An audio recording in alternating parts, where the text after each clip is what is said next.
हा आपला cash फ्लोचा first question आहे. कॅश फ्लोचे इंट्रोडक्शन मध्ये सांगितल्याप्रमाणे आपल्याला जी इन्फॉर्मेशन दिलेली असते ती तीन भागांमध्ये इथे क्लासिफाय केली आहे. एक आहे ऑपरेटिंग कॅश फ्लो, सेकंड आहे इन्व्हेस्टिंग आणि थर्ड आहे फायनान्सिंग. समोर एक्झाम्पल राहावं याच्यासाठी मुद्दाम याच्यामध्ये कोणते कोणते आयटम्स येतात ते सगळे इथे मेन्शन केलेत. आता ह्याप्रमाणे आपल्याला बॅलन्स शीट जी दिलेली आहे ही सध्या विदाऊट ऍडजस्टमेंट आहे. तर ही बॅलन्स शीट आपल्याला क्लासिफाय करायची आहे. आणि कॅश फ्लो स्टेटमेंटमध्ये त्याप्रमाणे जे काही चेंजेस होतील ते सगळे या स्टेटमेंटमध्ये आपल्याला मांडायचे. कॅश फ्लोचं स्टेटमेंट घेताना आपल्याला बॅलन्स शीट मधले आधी आयडेंटिफाय करायला लागतात इन्व्हेस्टिंगचे आयटम्स कोणते, फायनान्सिंगचे आयटम्स कोणते आणि ऑपरेटिंगचे कोणते. तर इथे मी मार्क केलेत. इन्व्हेस्टिंगचे आयटम्स मध्ये काय काय येतं तर fix asset increase or decrease आणि इन्व्हेस्टमेंट इन्क्रीज ऑर डिक्रीज हे आयटम्स.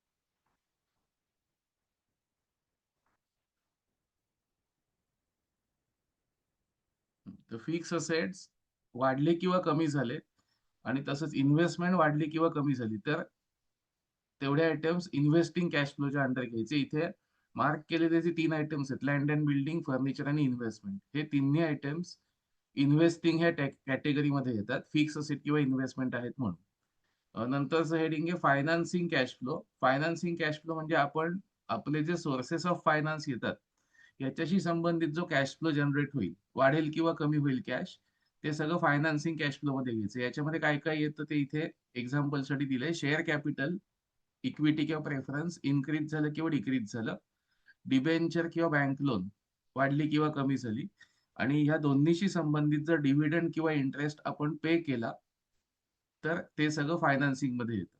आता याप्रमाणे फायनान्सिंग मध्ये क्वेश्चन मधले इक्विटी कॅपिटल येत आहे, प्रेफरन्स कॅपिटल येत आहे आणि डिबेंचर्स, हे तीन आयटम्स येत आहेत फायनान्सिंग मध्ये. आणि जे आयटम्स मी मार्क केलेले नाहीत ते सगळे ऑपरेटिंग कॅश फ्लो मध्ये येत आहेत. ऑपरेटिंग कॅश फ्लो मध्ये सगळ्यात पहिलं असतं प्रॉफिट अँड लॉस अकाउंट, म्हणजेच वर्षभरामध्ये प्रॉफिट अँड लॉस अकाउंटचा बॅलन्स वाढला किंवा कमी झाला, म्हणजे प्रॉफिट आहे की लॉस आहे ते इथे दिसतं. आणि त्याच्याच बरोबर करंट लायबिलिटीज आणि करंट असेट्स हे सगळे ऑपरेटिंग कॅश फ्लो मध्ये येतात. ते तुम्हाला इथे वर्किंग कॅपिटल चेंजेस मध्ये दिसेल, current asset increase or decrease, current liability increase or decrease, हे दोन्ही वर्किंग कॅपिटल चेंजेस हे ऑपरेटिंगचा पार्ट आहेत. आणि नॉन कॅश ऍडजस्टमेंट म्हणजे प्रॉफिट अँड लॉस अकाउंट मध्ये असे काही इन्कम किंवा एक्सपेन्सेस असतील की ज्याच्यामध्ये प्रत्यक्षात कॅश येत नाही किंवा जात नाही पण ते ऍडजस्टमेंट म्हणून ट्रीट केले जातात, तर ते सगळे घ्यायचे. आता हे इंट्रोडक्शन मध्ये बघितल्याप्रमाणे आपण सगळ्या अमाऊंटचा डिफरन्स काढायचा आहे आणि त्याप्रमाणे कॅश फ्लो जनरेट किती झालाय ते फायनली बघायचंय. आता इथे आपल्याला ओपनिंग आणि क्लोजिंग बॅलन्सेस जे दिसतात कॅश आणि बँकचे, कॅश आणि बँकचा ओपनिंग बॅलन्स आहे 28,000 आणि 38,000 आणि तसेच क्लोजिंग बॅलन्स आहेत 54 आणि 70. तर हे कॅश फ्लो स्टेटमेंट मध्ये सगळ्यात आधी लिहून घ्यायचे, कारण बॅलन्सेस जे आहेत ते बदलत नाहीयेत. पण या दोन्ही केसेसमध्ये जो काही डिफरन्स येईल ओपनिंग आणि क्लोजिंग कॅश मध्ये, जो काही डिफरन्स येईल तो म्हणजे आपलं कॅश फ्लो स्टेटमेंट क्लिअरली दाखवेल की एकूण तेवढा डिफरन्स कशा कशामुळे क्रिएट झालाय, ऑपरेटिंगमुळे झालाय, इन्व्हेस्टिंगमुळे झालाय की फायनान्सिंगमुळे. म्हणून कॅश आणि बँकचे बॅलन्सेस आपण लिहून घेऊया. ओपनिंग बॅलन्सेस 28 आणि 38,000. आता ह्याच्यासाठी फॉर्मॅटमध्ये सगळ्यात शेवटी जागा ठेवलेली असते ऍड ओपनिंग बॅलन्स. कॅशचा होता 28,000 आणि बँकचा 38,000. त्याप्रमाणे इथे आपल्याला डिफरन्स दिसतोय 28 आणि 38, 66,000 एवढा आपला कॅशचा बॅलन्स होता. आणि लगेच क्लोजिंगचा बॅलन्स बघूया. क्लोजिंग बॅलन्स आहे 54,000 आणि 70,000, 54,000 आणि 70,000. तो लगेच इथे पोस्टिंग करून घेऊ. 54,000 आणि 70,000. आता याची टोटल इथे येईल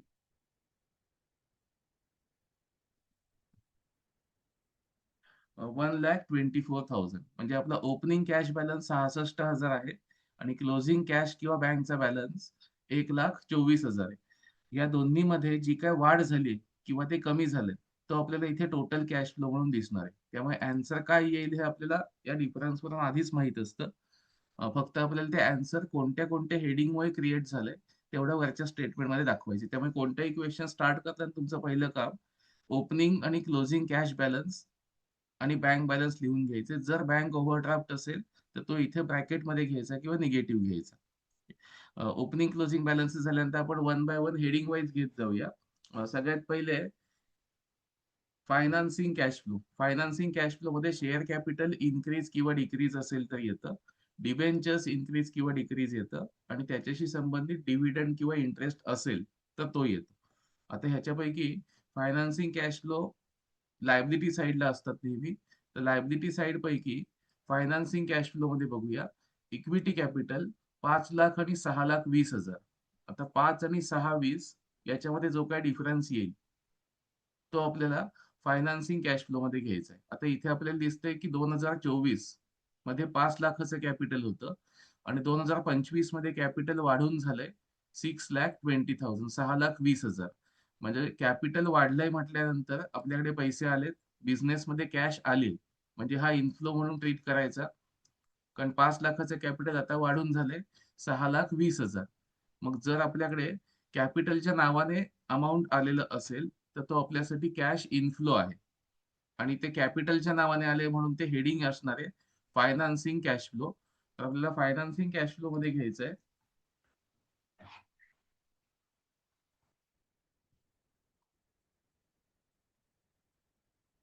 इक्विटी कॅपिटल. अमाऊंट त्याचे येईल 1,20,000. हे आता इथे आपल्याला मेन स्टेटमेंट मध्ये घ्यायचं. Equity capital 1,20,000. ऍक्च्युली इथे डिटेल लिहित असताना इश्यू ऑफ इक्विटी शेअर्स असं डिटेल नाव येतं. बेसिक प्रश्न असल्यामुळे मी फक्त कोणत्या आयटम मुळे प्लस मायनस झाले ते नाव इथे लिहितो. नंतर एक 2-3 क्वेश्चन्स नंतर इथे डिटेल लिहायचंय इश्यू ऑफ इक्विटी शेअर्स. हे इक्विटी नंतर दुसरा फायनान्सिंगचा आयटम बघूया. फायनान्सिंग मध्ये नेक्स्ट आहे प्रेफरन्स कॅपिटल. तर प्रेफरन्स कॅपिटल 420 आणि 550. 4,20,000 ओपनिंग होते आणि 5,50,000 क्लोजिंग आहे. दोन्ही मधला डिफरन्स बघितला आपण 550 आणि 420 मधला, तर डिफरन्स येतोय 1,30,000, 1,30,000. तर तो डिफरन्स आपल्याला फायनान्सिंग कॅश फ्लो मध्ये द्यायचा आहे.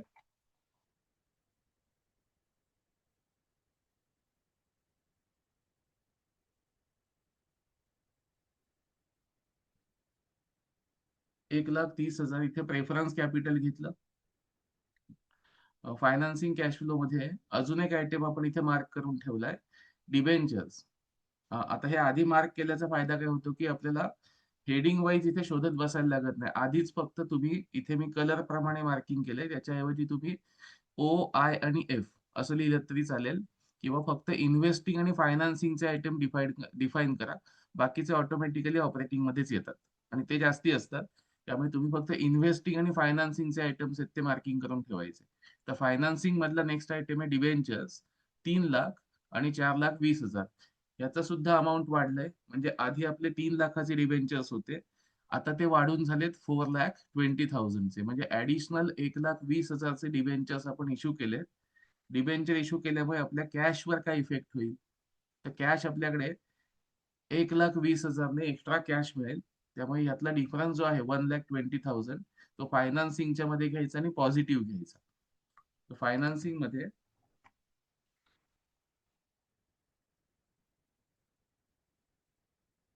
डिबेंचर्स 1,20,000. याप्रमाणे आपले फायनान्सिंगचे तिन्ही आयटम्स लिहून झाले. इक्विटी कॅपिटल, प्रेफरन्स आणि डिबेंचर्स तिन्ही केसेसमध्ये बॅलन्स शीट प्रमाणे बघितलं तर आपला बॅलन्स वाढला होता.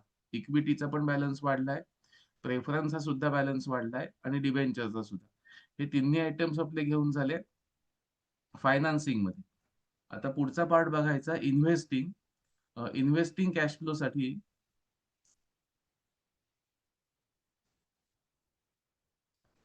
फक्त आपल्याला ऍसेट साइड बघायची असते. मी आधीचे कॉलम हाईड केले, दोन्ही ऍट अ टाइम स्क्रीनवर तुम्हाला दिसायला हवं म्हणून. असेट साइड पैकी फिक्स असेट आणि इन्व्हेस्टमेंट एवढे आयटम्स आपल्याला फायनान्सिंग कॅश फ्लो मध्ये घ्यायचे असतात, सॉरी इन्व्हेस्टिंग कॅश फ्लो मध्ये घ्यायचे असतात. त्याच्यामध्ये पहिला आहे लँड अँड बिल्डिंग 850 आणि 790. म्हणजे लँड अँड बिल्डिंग 850 एवढ्या अमाऊंटची होती, ती आता 7,90,000 एवढ्या अमाऊंटची दिसती. आता इथे फिक्स असेट कमी झालाय, त्याची दोन रिझन असू शकतात. म्हणजे फिक्स असेट हा जनरली दोन कारणांसाठी कमी होतो. त्यातलं एक रिझन आहे जर तो सोल्ड असेल तर, आणि हे फर्स्ट रिझन, आणि सेकंड रिझन आहे डेप्रिसिएशन. आता ह्या दोन्ही पैकी सोल्ड असेल तर हे आपल्याला कंपल्सरी ऍडजस्टमेंट मध्ये दिलेलं असतं, की एखादा ऍसेट विक्री केलेला आहे असं ऍडजस्टमेंटला दिलेलं असतं. त्यामुळे सोल्ड जर का ऍक्च्युली इन्फॉर्मेशन मध्ये कुठेही नसेल तर कमी होण्याचं कारण आपण समजायचं इट इज डेप्रिसिएशन. म्हणजे कोणताही फिक्स असेट जर कमी झाला तर ह्या दोन पैकी एक रिझन असतं, एक तर तो सोल्ड असणार आहे किंवा तो डेप्रिसिएट झालेला असणार आहे. सोल्ड साठी ह्या प्रश्नाच्या खाली काही ऍडजस्टमेंट देतात, त्याच्यामध्ये सांगितलेलं असतं की बिल्डिंग एवढ्या किमतीला सोल्ड आहे, किंवा फर्निचर इज सोल्ड फॉर ₹1,00,000 असं दिलेलं असतं. हे दिलेलं नसेल तर ऍसेटची व्हॅल्यू कमी होण्यासाठी कॉमन रिझन आपण समजायचं की ते डेप्रिसिएशनमुळे आहे. आणि डेप्रिसिएशन हा प्रॉफिट अँड लॉस अकाउंटचा आयटम असल्यामुळे तो आपल्याला घ्यायचा असतो नॉन कॅश आयटम मध्ये. त्यामुळे फिक्स असेट कमी झाला, टँजिबल की जो आपण डेप्रिशिएट करतो हा कमी झाला, तर तुम्ही पहिल्या ऍडजस्टमेंटला काय दिलंय का बघायचं की फिक्स असेट सोल्ड असं कुठे म्हटलंय का. जर सोल्ड असं ऍडजस्टमेंटला कुठे नसेल तर कमी होण्याचं कारण आपलं कन्फर्म असणार आहे डेप्रिसिएशन. तसंच आत्ता बघा, 8,50,000 ओपनिंगची व्हॅल्यू आहे आणि क्लोजिंगची व्हॅल्यू आहे 7,90,000, म्हणजे कमी झालंय. पण कमी होण्याचं कारण सोल्ड असं कुठेही ऍडजस्टमेंट आता दिलेली नाहीये. हा आपण बेसिक प्रश्न घेतोय म्हणून ऍडजस्टमेंट नाही घेते, त्यामुळे सोल्ड कुठेही नाहीये. मग सोल्ड नसताना कमी होणं ह्याच्यासाठी आपलं कॉमन रिझन काय असणार आहे, डेप्रिसिएशन. तर आपल्याला हे आता डेप्रिसिएशन म्हणून दाखवायचंय. याचं पोस्टिंग होईल adjustment for non cash item. इथे घ्यायचं डेप्रिसिएशन ऑन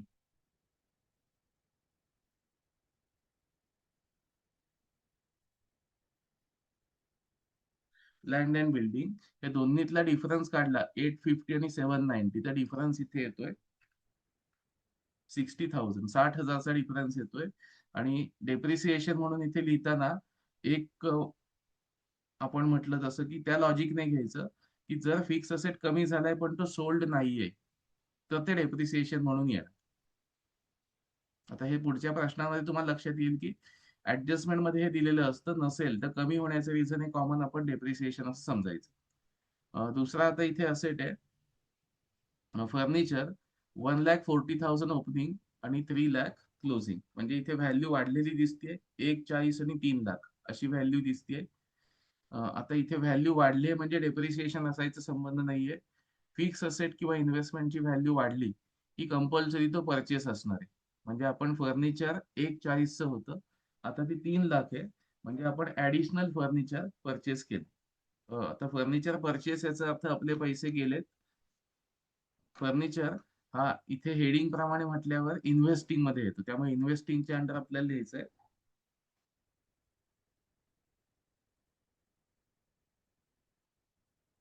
फर्निचर परचेस. आणि ह्या दोन्हीतला डिफरन्स काढायचा 140 आणि 3,00,000, यातला डिफरन्स काढायचा आहे आपल्याला 1,40,000 आणि 3,00,000तला. डिफरन्स येतो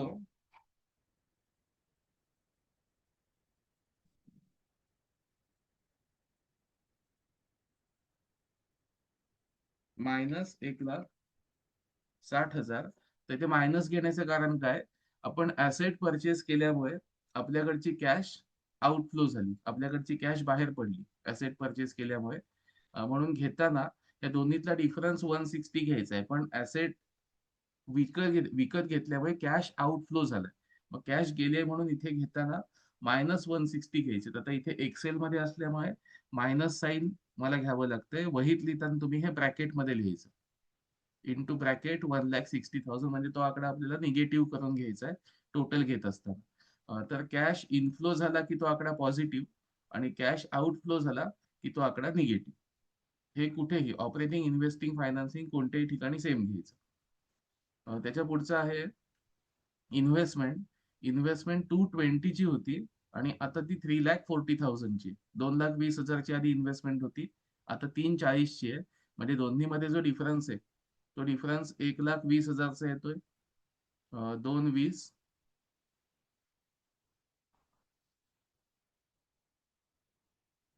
आणि 3,40 यातला जो काही डिफरन्स येईल तो आपल्याला इन्व्हेस्टिंगच्या अंडर घ्यायचा आहे. आता इन्व्हेस्टिंग मध्ये आधी रिझन काय आहे बघा. आपण इन्व्हेस्टमेंट आधीची 2,20,000ची होती, ती 3,40 झाली. म्हणजे इन्व्हेस्टमेंट आपण परचेस केलेली दिसते, इन्व्हेस्टमेंटची व्हॅल्यू वाढली आहे म्हणजे. त्यामुळे इथे परत लिहिताना इन्व्हेस्टिंगच्या अंडर लिहायचं.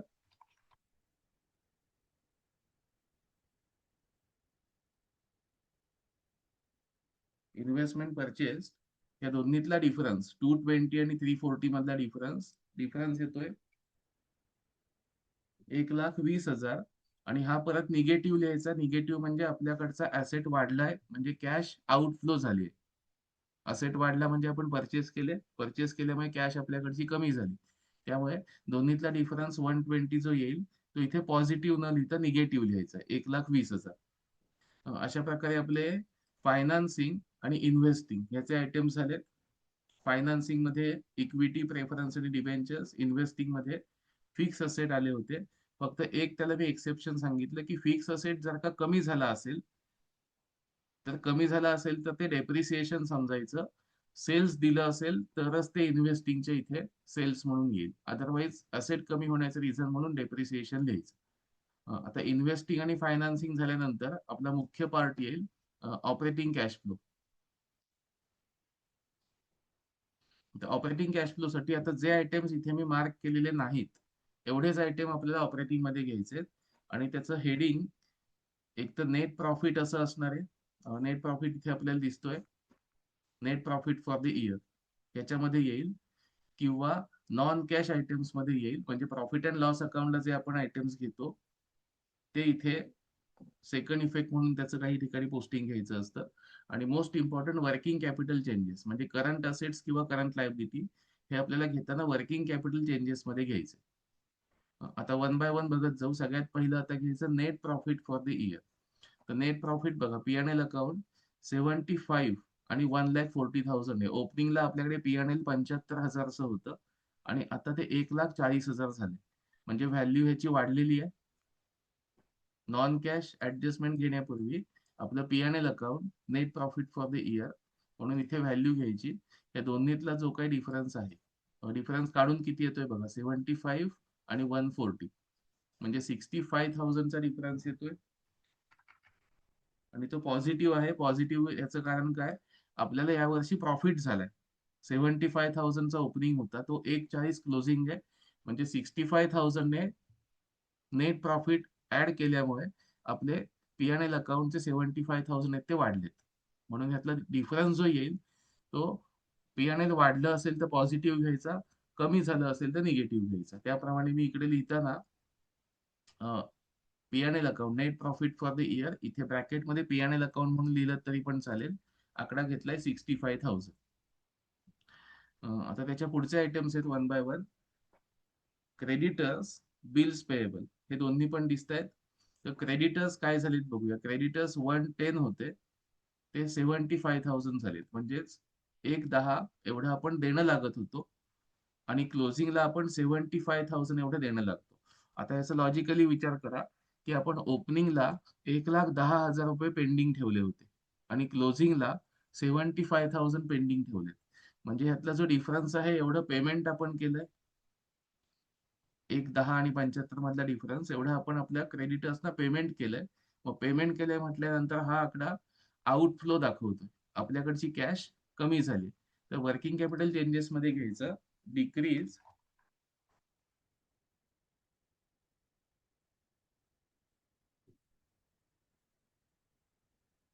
Decrease in creditors. क्रेडिटर्स कमी झाले आणि ह्या दोन्हीतला डिफरन्स आता आहे 35,000. तर इथे घेताना आपल्याला -35,000 घ्यायचे. -35 का, तर लायबिलिटी कमी झाली म्हणजे आपण तेवढं पेमेंट केलं. इथे कॅपिटल घेताना आपण काय केलं होतं, लायबिलिटी वाढली म्हणजे पैसे आले होते. तसंच लायबिलिटी जर का कमी झाली याचा अर्थ आपले पैसे तेवढे कमी झाले. त्यामुळे इथे लिहिताना लिहिलं मी डिक्रीज इन क्रेडिटर्स 35,000. याच्या ऐवजी तुम्ही नुसतं क्रेडिटर्स लिहिलं तरी पण चालेल. पण हा आकडा विसरायचा नाही. हा आकडा -35 यायला पाहिजे. पुढे सगळ्या प्लसचं मायनस झालं तर गोंधळ होत जातो. त्यामुळे डिक्रीज इन क्रेडिटर्स 35. आता बिल्स पेएबल व्हॅल्यू आपल्याला दिसते 84,000 होती, ती आता 1,01,000 झाली. म्हणजे लायबिलिटी आपली वाढली त्यामुळे इथे येईल increase in bills payable. Increase in bills payable.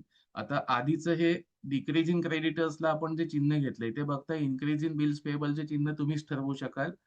So liability कमी झाली असेल तर निगेटिव्ह दाखवायची आणि लायबिलिटी वाढली असेल तर पॉझिटिव्ह दाखवायची. म्हणजे कॅश इनफ्लो झालाय जर लायबिलिटी वाढली तर, आणि लायबिलिटी जर का कमी झाली, क्रेडिटर्स जसे कमी झाले तशी लायबिलिटी कमी झाली तर कॅश आउटफ्लो झालाय कारण आपण तेवढं पेमेंट केलं. बिल्स पेएबल मधला डिफरन्स बघा, 17,000चा इथे फरक येतोय. 17,000 इन्क्रीज इन बिल्स पेएबल. याला तुम्ही इन्क्रीज असं लिहिण्याऐवजी नुसतं बिल्स पेएबल लिहिलं तरी चालेल. अमाऊंट प्लस 17 येईल. सो लायबिलिटी साईडला लायबिलिटी इन्क्रीज म्हणजे प्लस आणि लायबिलिटी डिक्रीज म्हणजे मायनस. आता ऍसेटला बघूया. ऍसेटला टोटल 4 करंट असेट आहेत. डेटर्स, स्टॉक, कॅश आणि बँक. या चारीपैकी कॅश आणि बँक हा करंट असेट आहे, पण तो आपण सगळ्यात शेवटी ओपनिंग क्लोजिंग बॅलन्स घेतो. म्हणजे एकदम प्रश्न चालू केला तेव्हा मी इथे ओपनिंग आणि क्लोजिंग बॅलन्स कॅश आणि बँकचा घेतलाय. त्यामुळे त्याचं परत पोस्टिंग घेण्याचा संबंध नाहीये. पोस्टिंग फक्त ह्या दोनचं बघायचं, डेटर्स आणि स्टॉक. तर डेटर्स मध्ये काय झालंय बघूया. डेटर्स ओपनिंगला 1.40 होते आणि क्लोजिंगला 2.48 आहे. पहिलं आपण इथे लिहून घेऊया की डेटर्स इन्क्रीज झाले.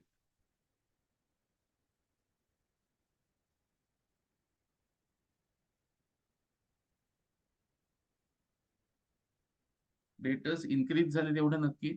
आता डेटर्स वाढलेत किती अमाऊंटने, 1.40 आणि 2,48,000.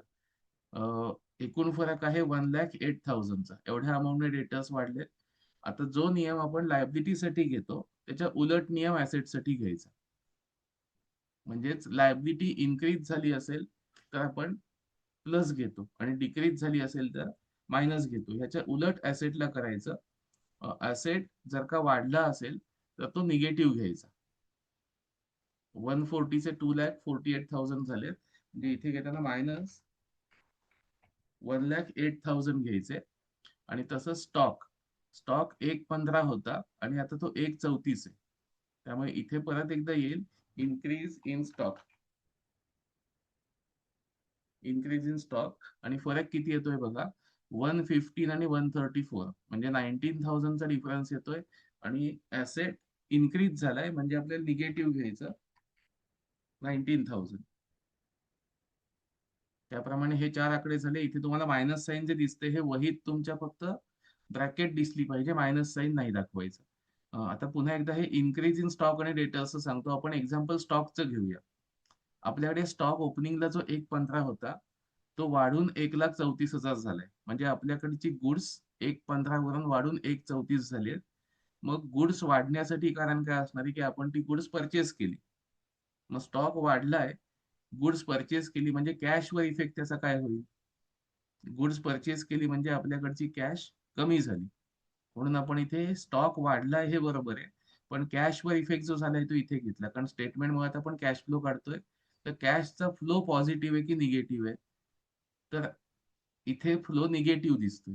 स्टॉक वाढलाय पण फ्लो निगेटिव्ह आहे. तर ह्याच लॉजिकने कोणताही करंट असेट जर वाढला असेल तर तो आपल्याला निगेटिव्ह घ्यायचा आहे, आणि करंट असेट कमी झाला असेल तर तो पॉझिटिव्ह घ्यायचा आहे. हे वहीत एका बाजूला नोट डाऊन करून ठेवा की कोणताही करंट असेट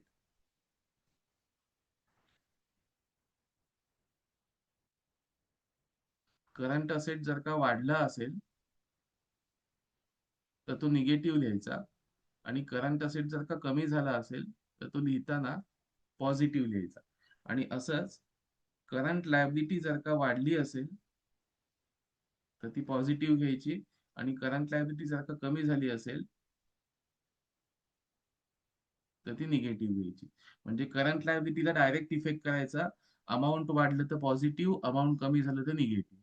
आणि करंट असेटला रिव्हर्स करायचं. करंट असेटमध्ये अमाऊंट वाढलं तर निगेटिव्ह करायचं आणि अमाऊंट कमी झालं तर ते पॉझिटिव्ह लिहायचं. हे लिहिताना फक्त कॅशवर काय इफेक्ट होतो याच्यासाठी लक्षात ठेवा. बाकी कुठल्याही टॉपिकसाठी याप्रमाणे आपल्याला घ्यावं लागत नाही, पण इम्पॉर्टंट टॉपिक जो कॅश फ्लो आहे त्याच्यासाठी हे लक्षात ठेवायला लागतं. तर करंट असेट वाढलं आणि कमी झालं यानुसार आपण घेतलं. कॅशचा बॅलन्स जो असतो, कॅश आणि बँक किंवा बँक ओव्हरड्राफ्ट हे करंट असेट आहेत, पण ते इथे घ्यायचे नाही. इथपर्यंत आता शक्य त्या सगळ्या आयटम्स आपलं पोस्टिंग झालंय. एकदा फक्त रिवाइज करू. लायबिलिटीज पैकी इक्विटी, प्रेफरन्स आणि डिबेंचर्स हे फायनान्सिंग मध्ये येतात, कारण त्या मार्गे आपण पैसा उभा करतो. ऍसेट पैकी फिक्स असेट आणि इन्व्हेस्टमेंट हे इन्व्हेस्टिंग मध्ये येतात. त्याच्या पुढचं क्रेडिटर्स, बिल्स पेबल, डेटर्स आणि स्टॉक हे करंट असेट असल्यामुळे करंट असेट आपण इन्क्रीज का डिक्रीज याप्रमाणे त्याचं पोस्टिंग घेतो. नंतर कॅश आणि बँक हे आपल्याला ओपनिंग आणि क्लोजिंग बॅलन्स म्हणून इथे सगळ्यात शेवटी घ्यायचे असतात. ओपनिंगचा कॅश प्लस बँक किती आणि क्लोजिंगचा कॅश प्लस बँक किती हे इथे ओपनिंग आणि क्लोजिंग म्हणून आपल्याला घ्यायचे असतात. आणि बॅलन्स शीट पैकी आता राहिलेला आयटम कोणते आहेत, तर पी&एल अकाउंट हा स्टार्टिंग पॉइंट आहे आपला. पी&एल अकाउंटचा बॅलन्स वाढलाय की कमी झालाय त्याप्रमाणे इथे net profit for the year किंवा चेंज इन पी&एल अकाउंट असं लिहिलं तरी चालेल. अमाऊंट वाढलंय म्हणून इथे आकडा मी पॉझिटिव्ह घेतलाय. आता शेवटचा एक आयटम इथे राहतोय प्रोव्हिजन फॉर टॅक्स. हा स्पेशल आयटम आहे म्हणून शेवटी ठेवलाय. प्रोव्हिजन फॉर टॅक्स हा हेडिंग मध्ये करंट लायबिलिटी आणि प्रोव्हिजन्स असा येतो. मग करंट लायबिलिटी आणि प्रोव्हिजन्स असं म्हटलं तर हा आपण वर्किंग कॅपिटल चेंजेस मध्ये घ्यायला हवा होता. पण कॅश फ्लो साठी याच्यात एक बदल काय होतो की करंट लायबिलिटी आपण इथे घेतो, पण प्रोव्हिजन्सचं पोस्टिंग वेगळं दाखवायचं. तर प्रोव्हिजन्स पैकी बघूया काय झालंय.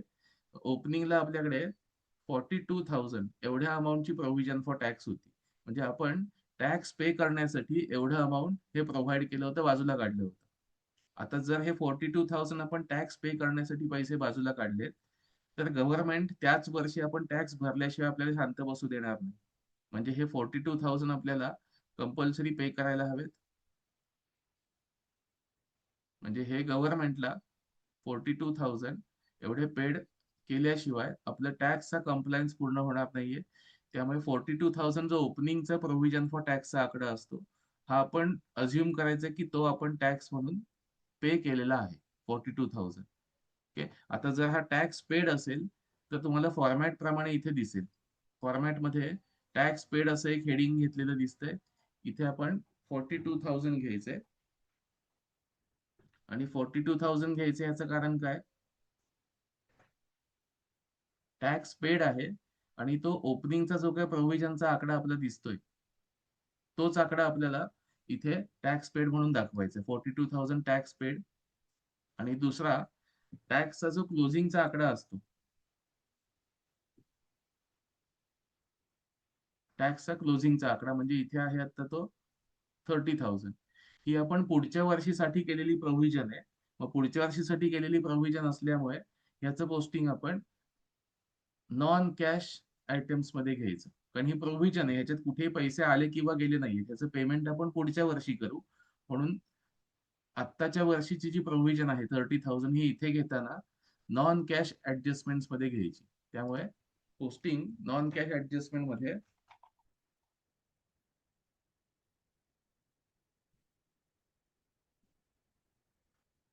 प्रोव्हिजन फॉर टॅक्स अमाऊंट येईल 30,000. टॅक्सचं लक्षात आलं.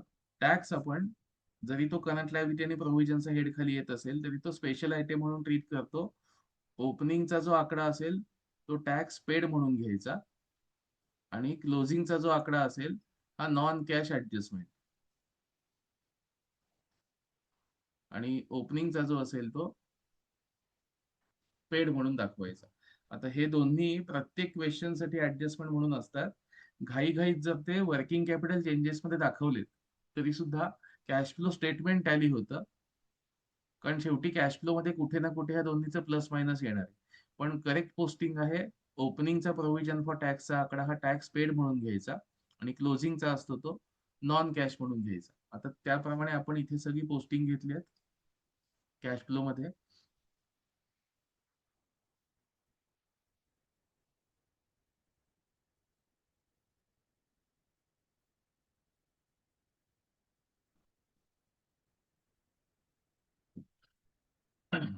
आता वन बाय वन आपण फक्त क्रॉस चेक करत जाऊ सगळं आतापर्यंत जे पोस्टिंग घेतलंय ते. सगळ्यात पहिलं आपण घेतलं net profit for the year. म्हणजे हा पी&एल अकाउंट मधला जो चेंज असतो तो आपण इथे घेतला.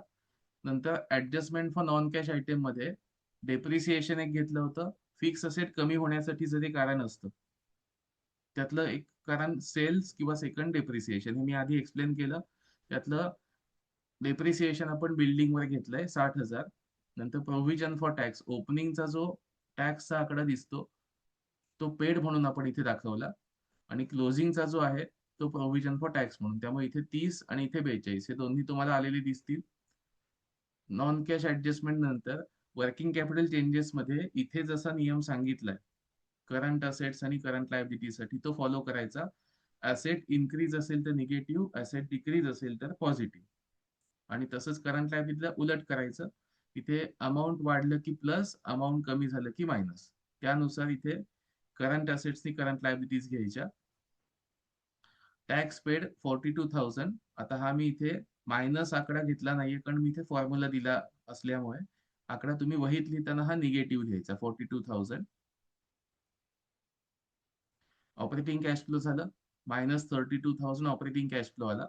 इन्व्हेस्टिंग मध्ये फिक्स असेट किंवा इन्व्हेस्टमेंट याच्याशी संबंधित जे आयटम्स असतात ते इथे घ्यायचे. आत्ताचे फक्त फर्निचर आणि इन्व्हेस्टमेंट हे दोनच आयटम्स होते, आणि दोन्ही परचेस केले होते म्हणजे आपल्याकडची कॅश गेली. त्यामुळे -160 आणि -120 तुमचे ब्रॅकेटमध्ये आले असतील आकडे निगेटिव्ह म्हणून. फायनल आपला आउटरला आलेला आकडा आहे 2,80,000 निगेटिव्ह. म्हणजे इन्व्हेस्टिंग मध्ये आपल्याला 2,80,000 आउटफ्लो दिसतोय. आपल्याकडचे तेवढे पैसे गेलेत कारण आपण ऍसेट परचेस केले. आणि फायनान्सिंग कॅश फ्लो मध्ये इक्विटी प्रेफरन्स आणि डिबेंचर्स या माध्यमातून आपल्याकडे पैसे आले किंवा गेले असतील त्याचं आपण पोस्टिंग घेतो. तर इक्विटी कॅपिटल वाढलं होतं, प्रेफरन्स कॅपिटल सुद्धा वाढलं होतं, आणि डिबेंचर्स सुद्धा अमाऊंट वाढलं होतं. त्यामुळे तिन्ही केसेसमध्ये आपल्याकडे पैसे आलेत. आपण लोकांना कॅपिटल म्हणजे शेअर्स किंवा डिबेंचर इश्यू केलेत, आणि त्याच्या बदल्यात आपल्याला जे पैसे मिळालेत तो कॅश इनफ्लो म्हणून आपण इथे ट्रीट केला या तिन्ही केसेसमध्ये. फायनल आउटरला आकडा येतोय 3,70,000 370. आणि हा पॉझिटिव्ह आहे कारण कॅश आले आपल्याकडे. आता आधी सांगितल्याप्रमाणे 3 आकडे कन्फर्म करून बघा. त्यातला पहिला ऑपरेटिंग कॅश फ्लो. आता हा आकडा आपला -32 होता, -32,000 ऑपरेटिंगचा झाला. इन्व्हेस्टिंगचा आकडा आपल्याला दिसतोय -2,80,000. हा इन्व्हेस्टिंगचा झाला. आणि तिसरा आकडा फायनान्सिंगचा इथे आपल्याला दिसतोय 3,70,000, पण हा पॉझिटिव्ह. म्हणजे वर्षभरामध्ये आपण आपल्या बिझनेस ऍक्टिव्हिटी मधून जे 3 प्रकारचे कॅश फ्लो आयडेंटिफाय केले त्याच्यापैकी ऑपरेटिंग कॅश फ्लो दाखवतोय की आपले 32,000 रुपये आउटफ्लो झालेत, कॅश कमी झाली आहे. इन्व्हेस्टिंग मध्ये आपले 2,80,000 आउटफ्लो झालाय किंवा तेवढी कॅश कमी झाली आहे. आणि फायनान्सिंग मध्ये आपण बाहेरून 3,70,000 एवढी कॅश आपल्याकडे आणली. या तिन्हीचा फायनल जो आउटकम येईल म्हणजे 370 मधून 280 आणि 32,000 मायनस केले की नेट आपला आउटकम येतोय 58,000. आणि हा पॉझिटिव्ह आहे. म्हणजे नेट आपल्याला वर्षभरामध्ये 58,000 ची कॅश मिळाली. असं ह्याचं तिन्हीचं आन्सर आपल्याला दिसतंय. तो 58,000 इथे आलेला आहे टोटल कॅश फ्लो. इथे फॉर्म्युला असल्यामुळे तुम्हाला डायरेक्ट व्हॅल्यू आलेली दिसेल, तुम्हाला ती मॅन्युअली कॅल्क्युलेट करायची.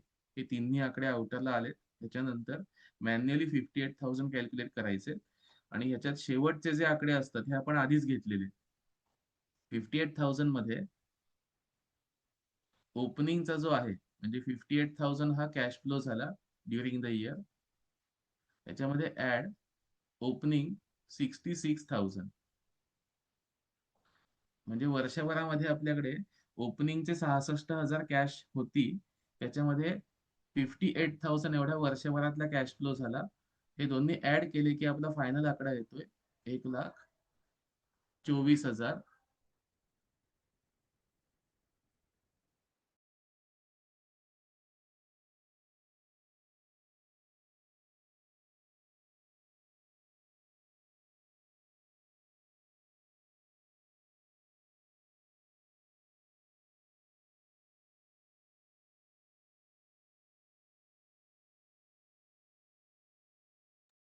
सॉरी थोडा वेळ आवाज कट झाला होता.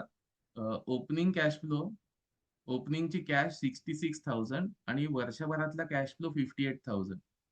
हे मिळून आपल्याकडे 1,24,000 एवढी कॅश शिल्लक राहील, ती क्लोजिंग बॅलन्स म्हणून आपल्याला दिसते. हे दोन्ही आकडे आपण आधीच ऍज पर बॅलन्स शीट लिहिले होते. फक्त आपलं कॅल्क्युलेशन मेन काय होतं की टोटल कॅश फ्लो वर्षभरामध्ये किती झालाय ते शोधायचं होतं.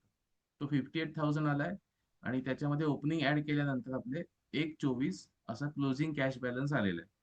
आता जे स्टेप बाय स्टेप सॉल्व्ह केलंय, याचप्रमाणे तुम्हाला प्रॅक्टिससाठी एक दोन प्रश्न मी शेअर करून ठेवतो, ते सॉल्व्ह करा.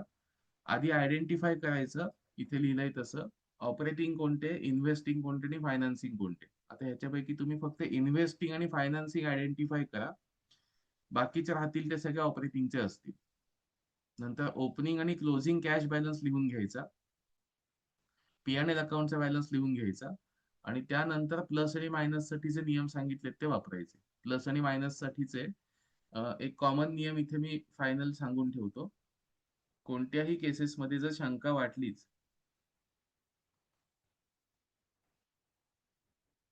तर लायबिलिटी इन्क्रीज झाली असेल तर प्लस करायचं, लायबिलिटी जर का कमी झाली असेल तर मायनस करायचं. कोणत्याही केसेसमध्ये हे तुम्ही क्रॉस चेक करून बघा. लायबिलिटी साईडचा कोणताही आयटेम वाढला की तो प्लसच होणार आणि लायबिलिटी साईडचा कोणताही आयटेम कमी झाला की तो मायनस होईल.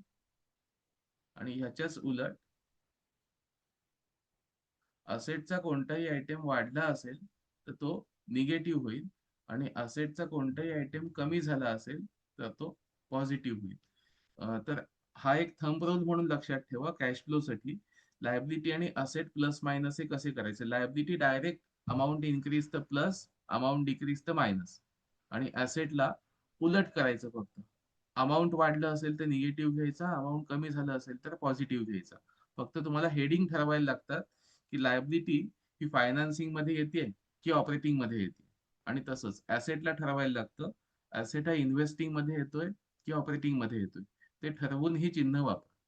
एक दोन प्रश्नांमध्ये तुम्हाला थोडंसं कन्फ्युजन होईल.